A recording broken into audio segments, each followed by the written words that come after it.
we try to make a lot of money when we're going and building our businesses, and we try to pull cash out of our businesses. But the most money you always make is when you sell your business. So the goal is to create multiple liquidity events throughout your career. Every entrepreneur's goal should not be to build one business over his lifetime, is to have 3 to 5 liquidity events and exits.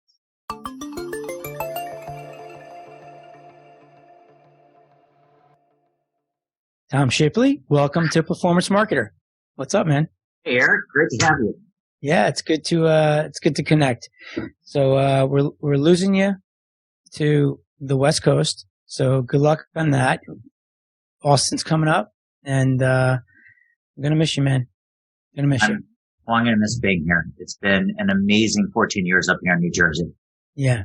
So all right, great. For people that don't know who you are, why don't you give us like a 2-minute background on where you came from, what you're about, what your favorite color is. Talk to us. Okay, I'll go through as quickly as possible. If I go back early on, I'm a kid from Cleveland, Ohio and Orlando, Florida. I moved to Israel at the age of 20. I decided to defy a lot of odds. And even though I didn't know the language, I would join the Army, do something I really believed in, and serve in special forces.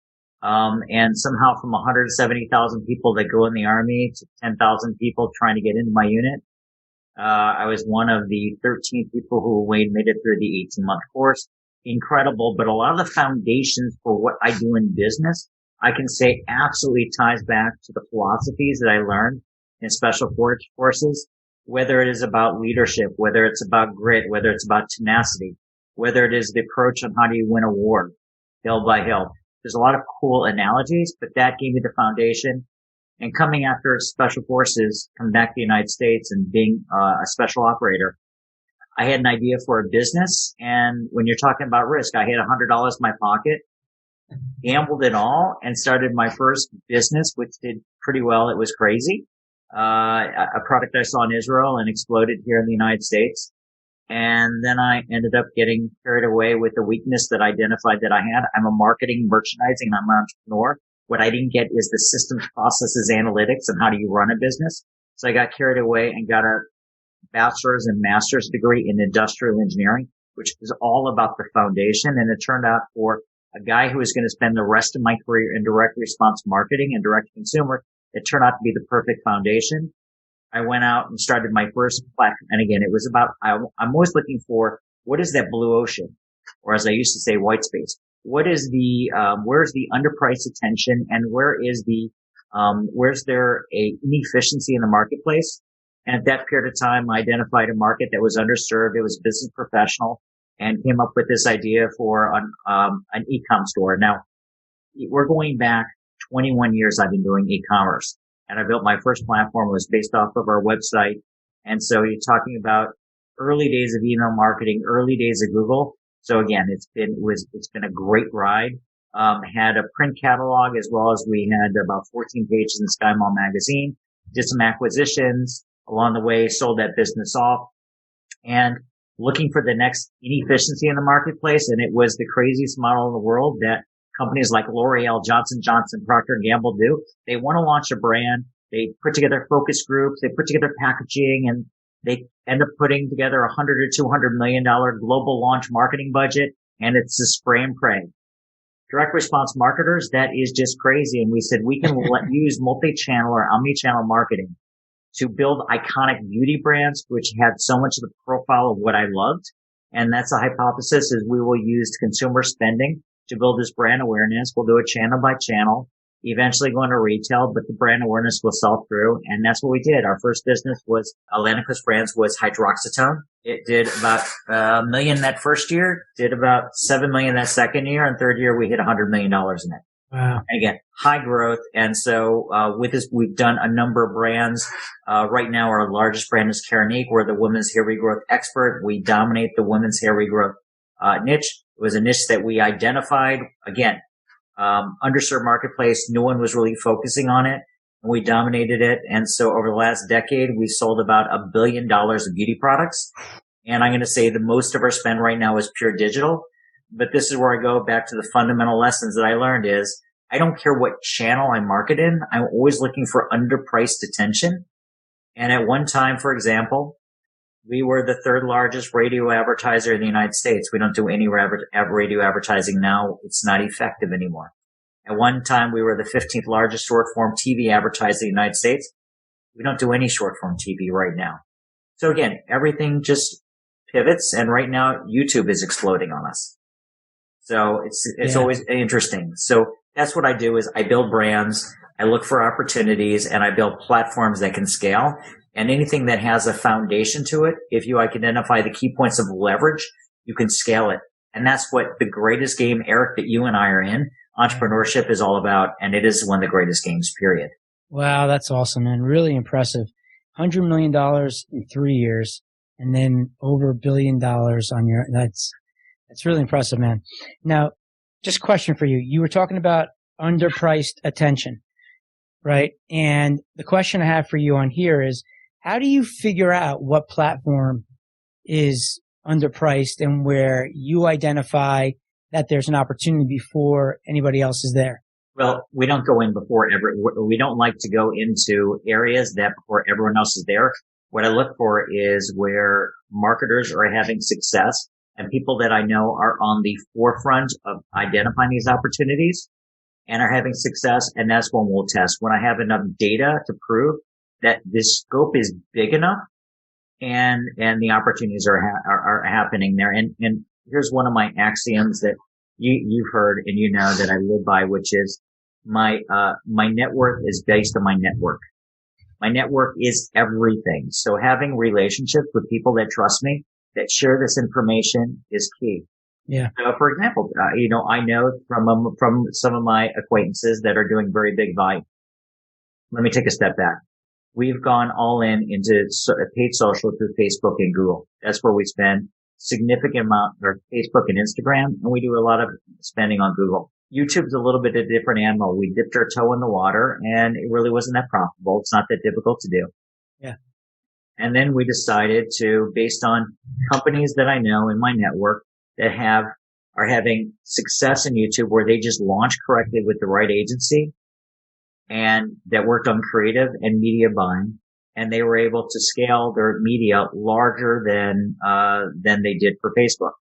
And it's not one company. I've seen this across 10 companies. So obviously, but YouTube is more difficult to do because the creative piece and the media buying than Facebook. And therefore, a lot of companies are not doing that. Well, that's where the opportunity is. So let's go in, let's test it methodically with a constrained budget. Let's see if we can pick some winners. And we did. And now it's scaling fast to be our largest channel. Wow. So you're spending more on YouTube right now than you're on Facebook, Instagram, and Google? No, we're getting, I think with the next 90 days, it could be the next 30 days, our YouTube spend will exceed Facebook. Wow. That's impressive. And, give me an idea of what kind of media. Are you doing pre-rolls prior to like a video playing? That's it. Is that what you're doing? That's it. And how, just for people that are listening that have never done that, because people don't realize you can actually bid in front of the exact video that you want to be there for, right? So give an idea of like what you're doing from a target perspective for, women, hair loss, like what's a video that you might get in front of that all of a sudden perform well. You're like, oh my goodness. Okay. I'm only going to share this with your listeners and hopefully no one else is listening to this. Okay.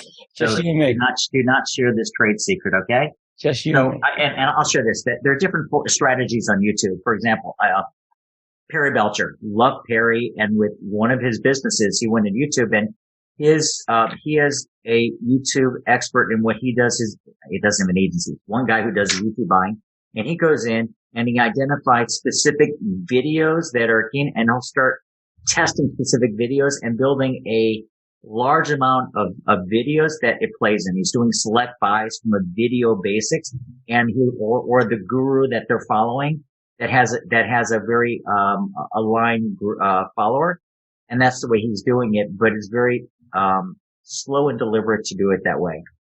We start off buying with the ideal selects of what we think would work, and it was costing us about 15 cents a view. And then what we decided to, and then we try to scale, it got a little worse than that. So then YouTube, then we meet with Google on a regular basis, and they said, take those selects off. Let Google's algorithm optimize on their own, and you won't be paying those premiums. And guess what?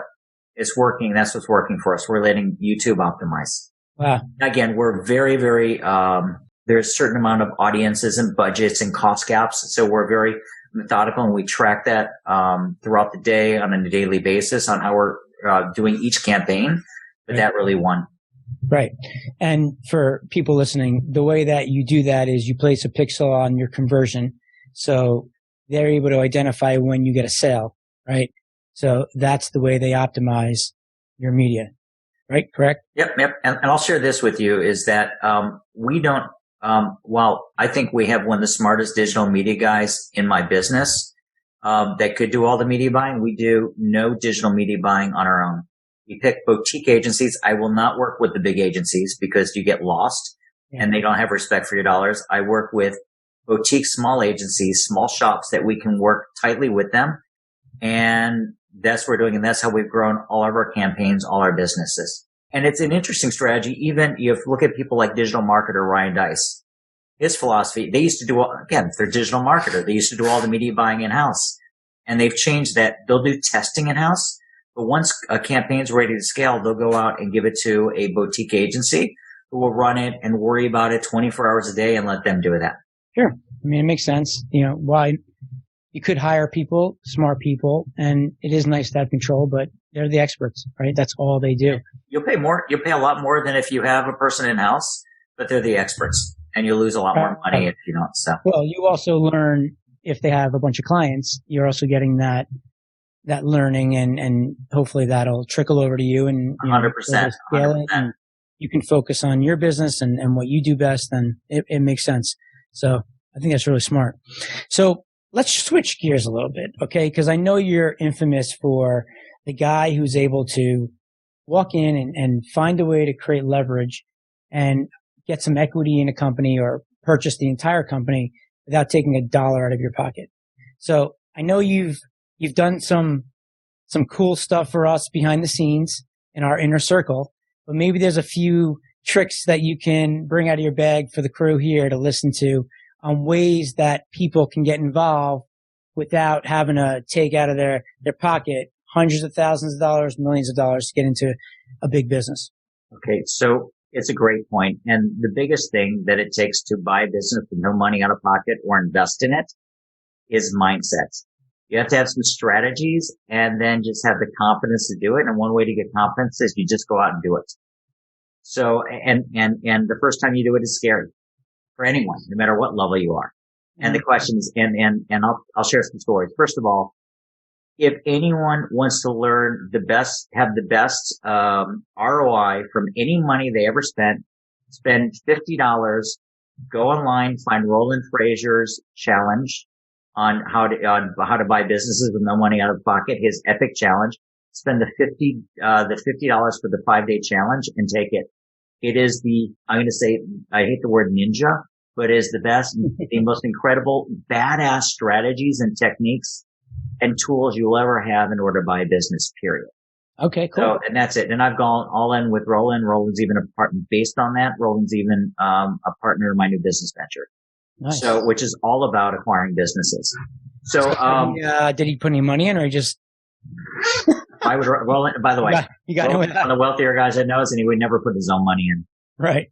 Okay. So just sharing that with you. All right. So part of the program we'll teach you is 256 ways in order, sources of funds in order to buy business with no money. And so just a quick history is concerned is, I go back to anytime I was really challenged with my company and I hit some massive walls, I couldn't figure out a way around it. Somehow an opportunity appeared for me to acquire a business.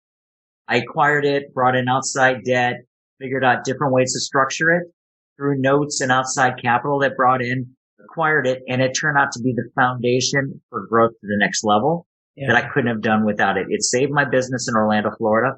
When we were starting Atlantic Coast Brands, it was 2 guys in an attic outside Virginia overlooking a horse farm. We were doing everything ourselves to build hydroxytone. We brought on a client that had Urban Nutrition. They had $15 million of revenue, $1.5 million of profit. And they had 16 employees in 2 townhouses in Hoboken, New Jersey. They were doing 10,000 orders out of the kitchen, shipping. They had their own CRM platform. They had their own accounting systems, and they were a really bright internet marketer with 15 products. We joke that we either want to buy you one day or we want to build over the next 24 months, build your business. Well, sure enough, within 6 months, we bought their business. We bought it for 2 times their profit, so it's a 2-year return on investment. But we just went out and got a lender, and this is called a mezzanine lender. It's a different type of debt that lets to invest in these businesses that have history of cash flow. They lend it to us at a very low interest rate, and 15% or 12% interest in the business.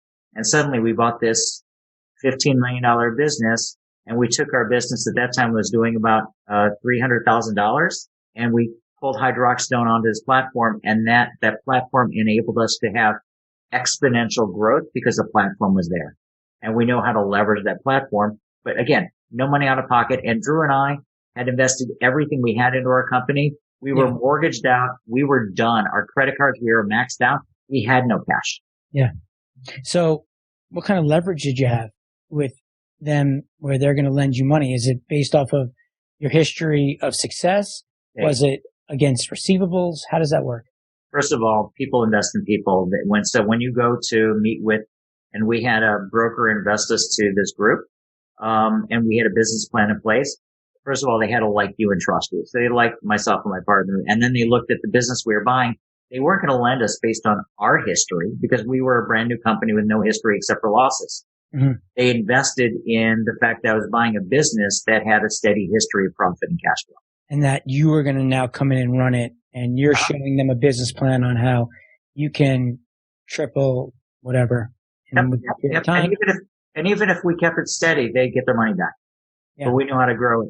So that's it. And what's interesting is we bought 85% of the business, and that 15% of the business that they kept, 2 years later, we bought that 15% out for more money than we gave them for the 85% because we were able to grow the business, which was part of the proposition of why you want to sell your business to us. Yeah. I love these kind of deals. I get asked questions all the time, and this is the most fun I have is when I get to collaborate with somebody to talk about the kind of deals that you sit and try to figure out how to make it work for everybody.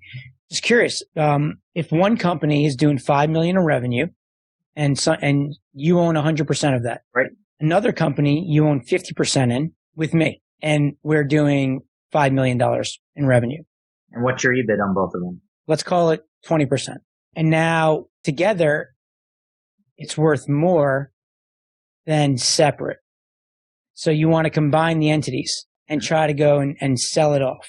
How do you do a deal that's fair where the guy that's doing $5 million on this business by itself is going to combine it with this company that's doing another $5 million over here that he only owns 50% of? The guy that only owns the 50%. So you're looking at a $10 million business that's making $4 million in EBITDA. Well, you can do a straight revenue exchange. And again, the simplest way to do it is if the one guy owns 100% of one, he owns 50% of the other. Is that correct?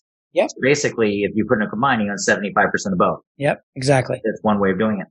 So now what happens if the company that's doing that, the 50-50 partnership is doing $500,000 in net margin and the 100% is doing? So then by the way, basically you go with this and say, okay, what's the EBITDA? Come up with what you think is a fair multiple for both businesses, whether it's 5, 6, 7, 8, 10, 2, doesn't matter. You multiply that times the profit that each are doing.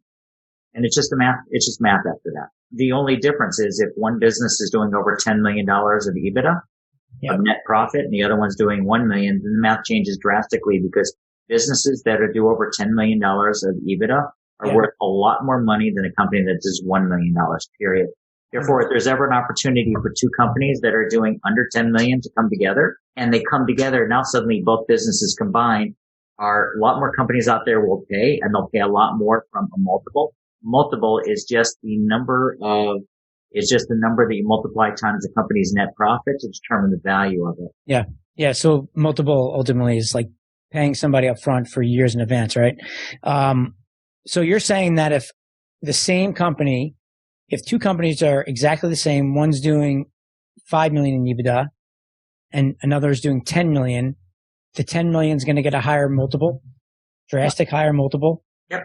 That's great. And that's the beauty of combining businesses. Sometimes you get that multiple arbitrage. So, well, first of all, let me make a statement to your listeners. And this is really important, is that we try to make a lot of money when we're going and building our businesses, and we try to pull cash out of our businesses. But the most money you always make is when you sell your business. So the goal is to create multiple liquidity events throughout your career. Every entrepreneur's goal should not be to build one business over his lifetime, is to have 3 to 5 liquidity events and exits. And if you can, to understand how you can create a solar system around the businesses you own. If your goal is to work in the business and one business all the time, basically you want to give yourself a full-time job. Your goal is to work on the business and be an investor, not just be an employee of the business. And it's a real mind shift you have to get. And let me just share a story about my niece, if I can, Kay. Yeah. My niece is living in New Orleans. She's only she has been managing bars and a bartender for last decade, and she had a couple corporate gigs as far as a general manager for BB King down there, and also Dave and Buster's. But that's really what she is. And she has this dream of owning her own bar. Great. And then I gave her the link, and I said, "You're stuck at home with COVID. Go through Roland's challenge and tell me what you think." She went through the challenge. I gave her some additional information. Now she's gone, and she's actually gone. She went and found a beauty salon that's for sale. They're doing about $25,000 a month. They're netting about 30% return on that. They have 8 chairs there. And she just made an offer. Well, of course, she has no money for this. So she made an offer for 80% on a 5-year note, 20% in cash. And she found out a guy who trusts her that wants to look to invest in money. Yeah. He's investing his money, and they're going in now as 50-50 partners on it. Nice. And a revenue share. Then she had an employee who ran salons. So, and when she was a bartender who used to run salons, she said, "I'll tell you what, I'm going to put you as general manager, and I'm just going to do a revenue share with you and no salary." My niece has no experience. And what did she do? She had the balls. She's 30 years old. She had the balls to get dressed up, approach the women, and make a confident offer. And it looks like there's in close. She's doing the same thing for a convenience store. What's her experience with convenience stores? 0. Her boyfriend runs a hotel in town, and she's coming up with strategy on how she can buy the hotel and make an offer on the hotel. Not that I don't know if she can or not, but your ability to buy businesses, and she has 0 resources, is based on your confidence and having the skills. And it's not difficult to learn the skills if you want to. It's all about mindset. Wow. That's a true entrepreneur. That's really impressive. Good for her. And the best part is that she's smart enough to realize that she's getting somebody to run it. So she frees up her time to go on to the next. So she starts building these assets, and time is, as we all know. And the goal is to build it, sell it, and keep on doing rinse and repeats. Absolutely. And she always does it where she's setting up a LLC, which costs you at least $500 to set up for each one of these entities. So they're called special purpose vehicles. And the reason why you do that is you do your best to make every business succeed, right? But if it fails, and the note is due when you give these 5-year notes, it's to that LLC, so it doesn't go to you personally. Yeah. So there's real power and understanding in the model. So therefore, as you're thinking about how I'm going to build wealth, think about this. So when you're going out and trying to get a loan, you don't have to have some guarantor against the loan. They're going to give it to an LLC that has 0 revenue, and a bank's going to loan money to you based off you coming in and being confident. It's not 0 revenue. We got banks, again, an investor. Well, I guess the revenue off the company, right? But, is you're doing off the company. That's exactly it. Yeah. With historical cash flows. And you're always looking for businesses that have historical cash flow because, and just understand this. Think about the number of baby boomers right now that are in the United States. You're talking about and how many businesses they own. What you're saying is we're seeing probably 30 million businesses that the owners want to exit and leave. And most of them are not going to find a buyer. They're going to close them down, walk away, and go to Florida or Arizona or somewhere else.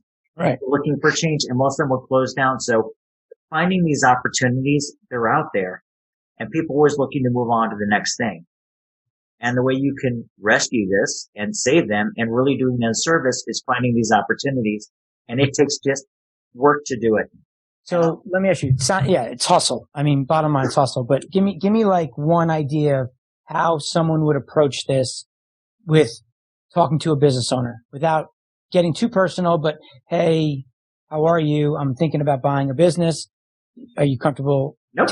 That's not where I start the conversation is, hey, I really love your business. Really interesting getting a conversation. Have you ever thought of, about selling or when you're going to sell your business? Yeah. Let them, then what are you going to do when you do that? Well, I'll do this. Okay. Now you've started the dialogue. Oh, you want to sell. From time to time, I invest or I buy up businesses. Do you want to talk? Yeah. Boom. Okay. What type of revenue you do? What type of your profit margin you go in those discussions? What do you love about your business? Again, make it personal. So let me share a trick. If everyone here wants to do a massive advertising campaigns, here's what to find the right opportunity. Here's what I suggest you do. Tonight, go onto your Facebook post or your Facebook or Instagram or Twitter, whatever you have any type of following him, even if it's 5 people, and post this. From time to time, I invest in businesses. If you like to talk to me about it, DM me, PM me. That's it. So what happened is I did that, and I had a number of people reach out to me. I was shocked. A number of people reach out to me, and so far I've made on that first post. I've made 2 offers on 2 different businesses. Wow! And it got me into a moment, and we're talking, and also I do. If you think about it, everyone here who's listening has an expertise in something, or more than someone else does. Yep. Sometimes it's as a strategic advisor, and sometimes it is I'm buying 100% of business. Sometimes I own 60% of the business. Sometimes I'm making an investment and getting 10% of the business. My deal, if I'm a strategic advisor, is I like 10% of the business, and I like some type of, so someone knows they have skin in the game, some type of retainer on a monthly basis. Yeah. So I know that they're taking my advice seriously, but I can promise you this, that any business I'm involved with is I know I can increase their profit by at least 50%, which is a multiple of what this is, or double it, but I'll create them the path for them to sell their businesses and get 2 or 3 times that when they sell. And so therefore, that's what I trade again, some of my strategic, people I do strategic advisory, sometimes it's 1 call a week, sometimes it's 1 call a month. It's not about the time I'm putting in, it's the expertise. But that's but it started off with just conversations. And what you have to do is you have to show the value and what is your goal? What would you like to do? Well, let me show you how you can get there. Sometime if you have a certain goal we'll do a rev share for everything above that. So I'm not taking a piece of everything you built so far. So there's a number of ways to do this. And therefore, if you really like to have impact and help people with their businesses, you get to help impact people's businesses, help them grow it, as well as getting return on your investment by having equity. So when there's a liquidity event and they're selling, you're participating in that liquidity event and the upside. And how do you do it? If you don't ask, these opportunities don't come up. This is unbelievable. Wow. I mean, all right, listen to Tom. Go on Facebook and post that you want to buy businesses. And if you want to invest, Tom's willing to buy your company. Reach out to Tom. There you go. He'll find a deal. I mean, hey, it makes sense. There's a lot of things that when you realize, it's like the genius paradox where you're dealing with private equity, you're dealing with these investment banks, and the game. And a lot of people are intimidated by that. Just having those connections and understanding that they have this money that they need to spend is powerful. And to your point, you started it off in the beginning. Network is everything. It makes so much sense. This is great. I mean, you got my brain going. I got tons of notes here on what we have. I appreciate everything you've done. This is powerful, and I'm excited. Quick thing on what I'm doing. Yeah, let's dive in. Is Brian Burt and I are partnering up. We're building a platform to acquire Amazon businesses. And 2 things is ultimately long term, we're building the next big digital first CPG company, consumer products company. But our goal is we're having debates how quickly we can acquire businesses and get to $1 billion. Okay. So give me a little more detail on that. Okay. So you're looking to acquire Amazon businesses. Amazon brands. It has to be Okay. a brand. There are over 10,000 brands on Amazon, businesses on Amazon that do over $10,000. Yep. Or sorry, that do over $1 million. Okay. Okay. So if you have a business doing $1 million, you're typically making about 20%. You're making 200,000 a year. Yep. There's not many companies that are going to buy that for high multiples that we typically see in other larger businesses because you're primarily single channel Amazon. Yep. So you might be able to get 1 times your profit level, maybe 2, maximum 3. But if we can consolidate all these businesses together and have $100 million in revenue, $500 million in revenue, $1 billion in revenue, I'm suddenly being traded as I would as any other group companies, platforms of 13 to 15 times my profit level. So there's an incredible, always looking for that multiple lift that we talked about. And that's really a great opportunity. So we're looking for Amazon businesses to buy. And again, there are a couple of platforms that are doing this, and we have different ways in order to help the entrepreneurs participate in the upside of doing this. And it's happening very, very fast. Funding is coming in fast.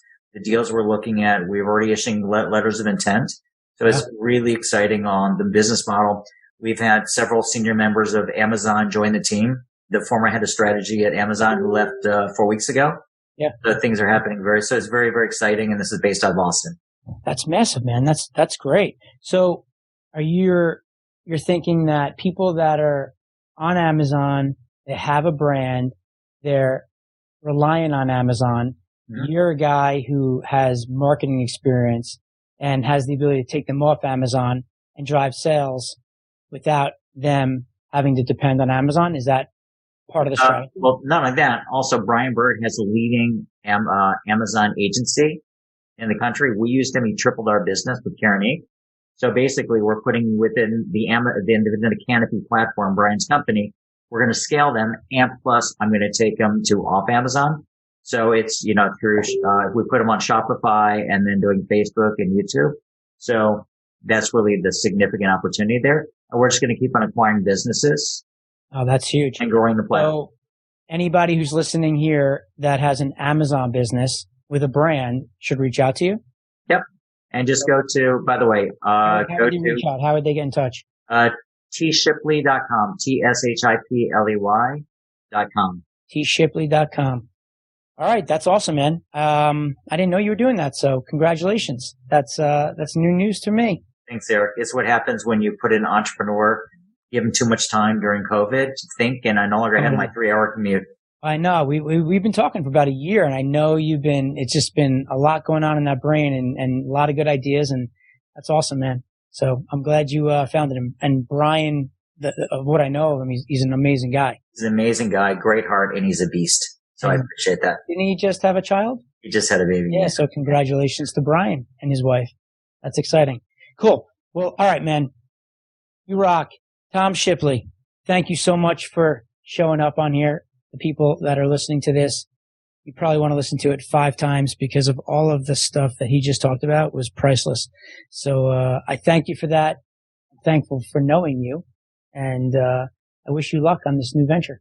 Eric, my friend, thank you. All right, buddy. Take care.